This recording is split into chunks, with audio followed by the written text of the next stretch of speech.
Did Giorgio Armani invent red carpet fashion? The late designer Giorgio Armani is probably a name you have heard of. Most people have. But why is that? Why is it that the name Armani has been synonymous with elegance and power and influence for close to 40 years? For close to 40 years, Armani remained at the top of the food chain, was considered one of the best designers of his time. Why is that? Let's take a deep dive into that today. I propose that we go through a highlight reel of Armani's career and judge for ourselves if he deserves the moniker of red carpet fashion pioneer. According to the internet, Armani is credited as pioneering red carpet fashion. But is this true? Two things I know are true when it comes to Armani. He knew that having a close connection with the fashion industry was important to him for two reasons. It was important for financial reasons, of course, but also creatively. It would push him in a way that he would just think outside of the box and think outside of his own creative wheelhouse. His connections to the film industry and the red carpet are sort of linked together. So we're going to go through things chronologically and see what kind of resume we can come up with. So in 1978, Diane Keaton went to the Academy Awards and won an award for her role in the film Annie Hall. Now, she did so in a way that really broke away from the mold. At the time, ladies attending the Oscars or a red carpet always showed up in some sort of ball gown or cocktail dress attire. Looking at this now, it doesn't look that subversive, but at the time, for Diane Keaton to show up wearing a men's jacket, this is a Armani jacket, and over top of a skirt, almost created an androgynous look. And Diane Keaton had a very specific style to herself. She very much stayed true to herself. And this is very Diane Keaton. And this blazer here, this jacket is Armani, and I believe it was a men's jacket as well. I say androgynous, but honestly, to me, this looks very feminine. At the time, it was, like throwing a stick of dynamite into something. It was so different. But today, we see this type of look all the time. We just take for granted that someone had to do it first.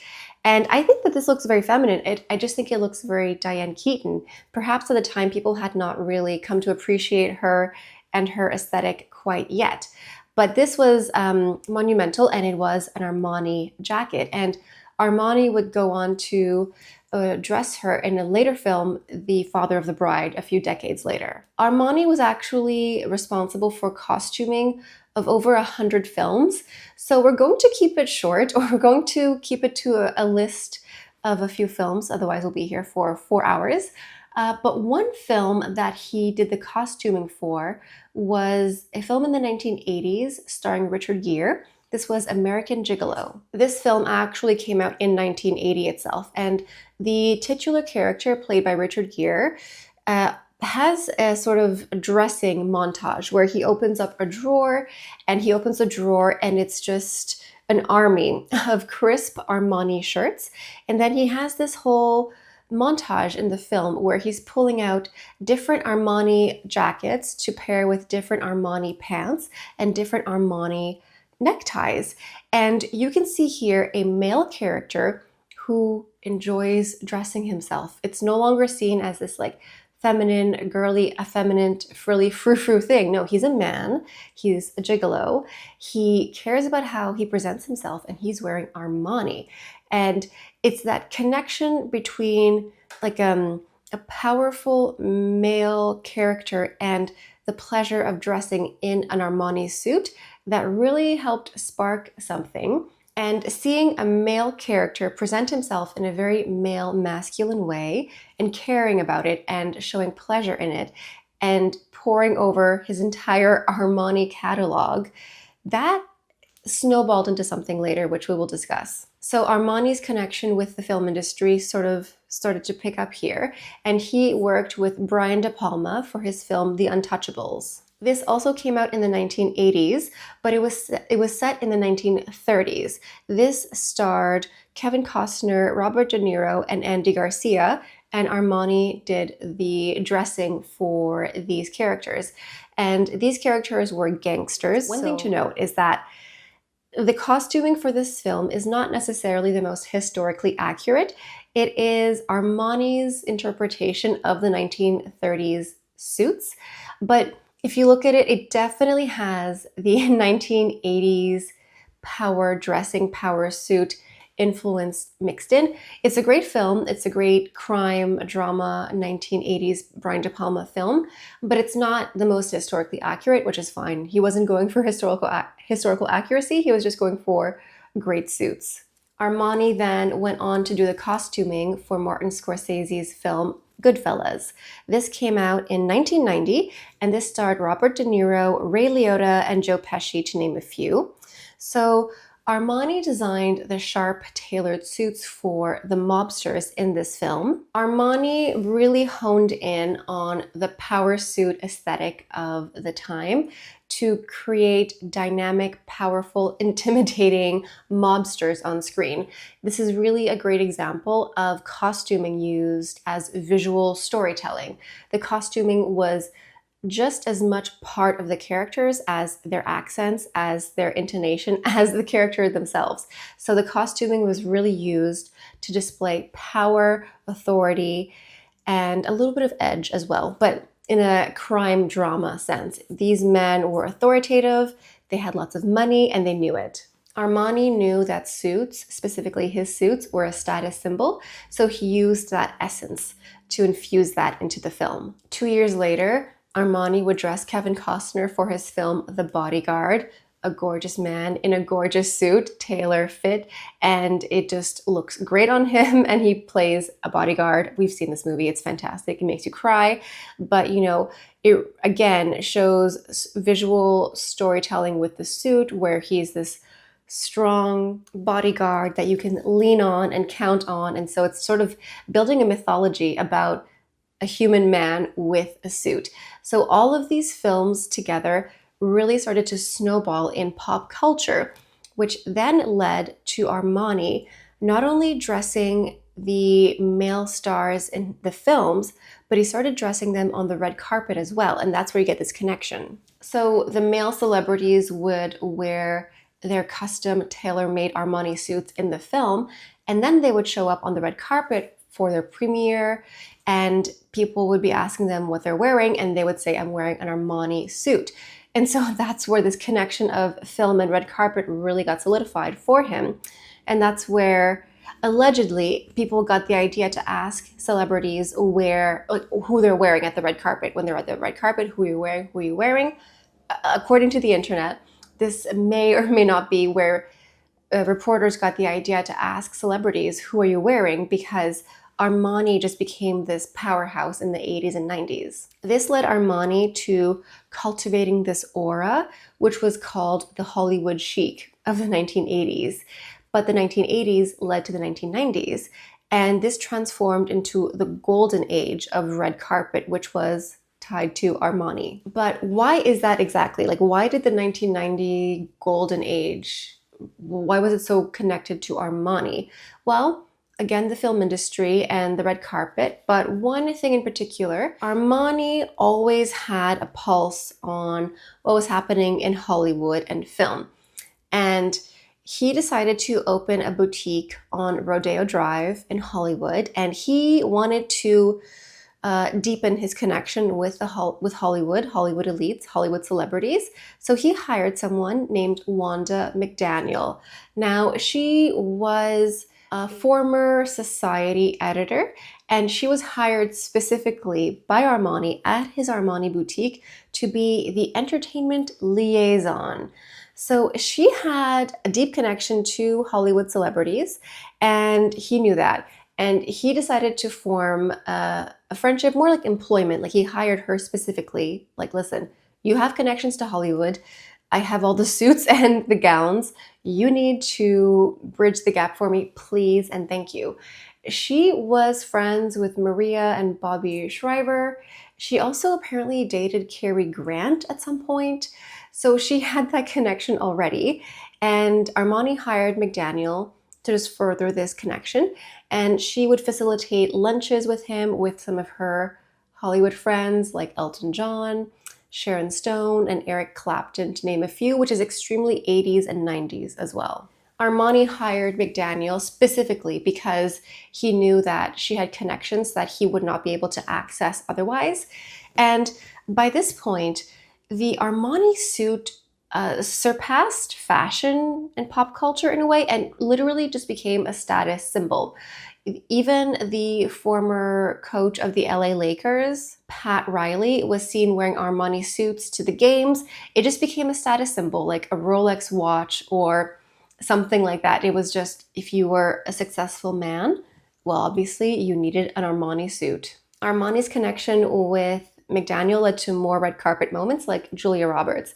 Personally speaking, when I think of a female red carpet suit moment, I actually think of Julia Roberts more than Diane Keaton. It could just be my age and the generation, but I remember just seeing magazines. I was very young, but I remember seeing magazine clippings of Julia Roberts. In 1990, Julia Roberts won a Golden Globe for her role in Steel Magnolias, and she won the award and showed up at the red carpet wearing an Armani suit. She went to a department store and bought a men's Armani suit off the rack, just like that, and wore it. And she chose this over a gown because she thought it was more comfortable, which honestly, I can agree. You don't have to wear Spanx. You don't have to wear anything like that. That suit looks so comfortable. She looks so comfortable and at ease in that suit. I don't blame her for wearing that one bit. I love her oversized curls, her oversized smile, and oversized suit. That entire look suits her so well. We have another female red carpet suit moment with Jodie Foster. She wore an Armani suit in 1992 for her Oscar ceremony where she won for her role in Silence of the Lambs. Extremely iconic and extremely 90s. Her suit here looks relaxed, but a little bit more tailored, a little bit more sophisticated, and a little bit more Jodie Foster. I think this suits her a little bit more. It's just a little bit more reined in. It's not this billowing, oversized look that we saw with Julia Roberts, but it's still very elegant and very classy. And one thing to note that the women who choose to wear Armani dresses versus suits, Armani dresses always look elegant. Armani always looks good. It never looks too vulgar. Even the dresses and the gowns have an element of sexiness, but it's never vulgar. It's always sophisticated and reined in. And there is an understated elegance and class that comes with Armani suits and dresses. Jodie Foster's suit proved that you could show up to the red carpet without having to look extra poofy, extra frilly, extra girly. You could look a little bit more subdued, but very, very elegant. And costuming for films continued for Armani after the 90s as well. During the Christian Bale era of the Batman saga, Batman series, when Batman is in his alter ego, Bruce Wayne, on film, guess who he was wearing? He was wearing Armani suits, which makes sense because Bruce Wayne is this uber wealthy philanthropist. I don't even know what. He has a bat cave. He has all those gadgets, but he is clearly written as having lots of money and status and wealth, and he's very confident. So it would make sense that he would be wearing an Armani suit. And the last film we're going to mention here came out a few years ago, and I think to me symbolizes the Armani suit so much. This is The Wolf of Wall Street. So this is Martin Scorsese again, and this is Leonardo DiCaprio. And this character is, I mean, he's too much, literally. The character is basically the epitome of 1980, just like greed. Just greed in general. The character symbolizes greed, money hungry, wealth, power, but specifically from the 1980s, the Wall Street broker, criminal type of character. And so it would make sense that he would be wearing an Armani suit because that character needs everyone to know that he has money and wealth and power and self-esteem and blah, blah, blah. So he needs to wear every single status symbol. And the film is set in the 1980s. I should have said that. The film is set in the 1980s.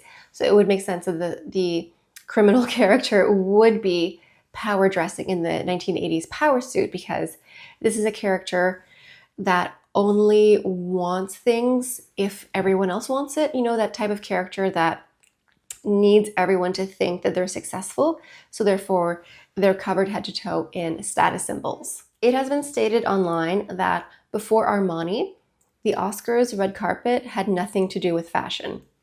Shots fired. Did Armani invent the red carpet fashion? No. He did pioneer the designer-celebrity relationship that we take for granted. We now just assume that celebrities, major celebrities, have connections to the fashion industry and connections to designers. This was not always the case. And Armani is the person who pioneered that. He was the one who said, I'm going to dress you for your film and your red carpet and make that wonderful connection. He is noted as one of the first designers to offer to dress celebrities for their red carpets instead of allowing them to dress themselves. He was also one of the first designers to broadcast one of his runway shows live on the internet. This was back in 2007, a very long time ago. I think I still had a BlackBerry. No, I didn't even have a BlackBerry then. I don't think I had a smartphone at all. I think I had an old Nokia brick. But he thought, okay, this is going to be groundbreaking and revolutionary, this whole internet thing, and he was right. And so he broadcasted one of his runway shows on the internet. Sadly, in September of this year, the designer, the man, Giorgio Armani, passed away. He was in his early 90s, and I have to say, it is always sad to see the loss of life. Of course, it's sad, but it's not a tragedy in this case specifically because, you know, he lived a very long life. He was very well established, very successful. He built an empire, and I don't think he even retired. You know, some people just choose not to retire, to each their own. And he was able to turn what he loved into a very lucrative career. So it is sad to see him pass and his impact and his genius, but it's not necessarily a tragedy. And they did his very last runway show posthumously. The final runway received a standing ovation. It was a star-studded event, and the entire production showed the timeless sophistication and elegance and class that is Armani, whether it's Armani suits or Armani gowns. Armani has this timelessness to it that's always elegant. And it proved that Armani's creation has and will surpass him. The Armani name is no longer synonymous with one individual man. It is a creation that will live on forever, and it was a very star-studded event, of course. And you may be wondering, Allie, what are you wearing today? I am wearing Uniqlo off the rack. That's what I'm wearing today. I hope you enjoyed seeing this best of Armani going through the decades, some fashion highlights. I hope you enjoyed it today. Leave a comment down below. Let me know what you think of today's video, and let me know what I should talk about next. See you next time. Bye.